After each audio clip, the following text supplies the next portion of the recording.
বছরে মানে কোনো একটা মাস্টার প্ল্যানিং নাই। এক সপ্তাহ যাবত আমরা স্নান টান করার পানি নাই। পাহাড়ি ঢল আর ভারী বৃষ্টিতে বিপর্যস্ত জনজীবন। সপ্তাহখানেক ধরে পানিবন্দী লাখ লাখ মানুষ। ধীরে ধীরে পরিস্থিতি উন্নতি হলেও অনেক এলাকার পানি পুরোপুরি নামেনি। তবে কয়েকদিন ধরে বাসাবাড়ি, দোকানপাট, রাস্তাঘাট পানিতে তলিয়ে থাকায় দুর্ভোগ যেন সঙ্গী নিম্নাঞ্চলের মানুষের।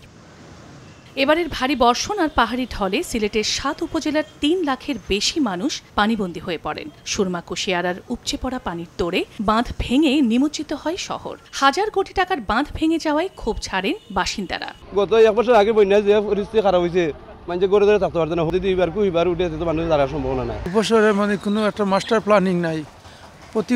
প্রতি বছর বারবার আমাদের পানি এইভাবে মানে সমস্যা করে। খাওয়ার পানির সমস্যা, এক সপ্তাহ যাবত আমরা স্নান টান করার পানি নাই। এদিকে সুনামগঞ্জের নদ নদীর পানিও বিপদসীমার নিচে নেমে গেছে। পানি উন্নয়ন বোর্ড জানিয়েছে পরিস্থিতি দ্রুতই উন্নত হবে। শঙ্কিত না হওয়ার পরামর্শ তাদের।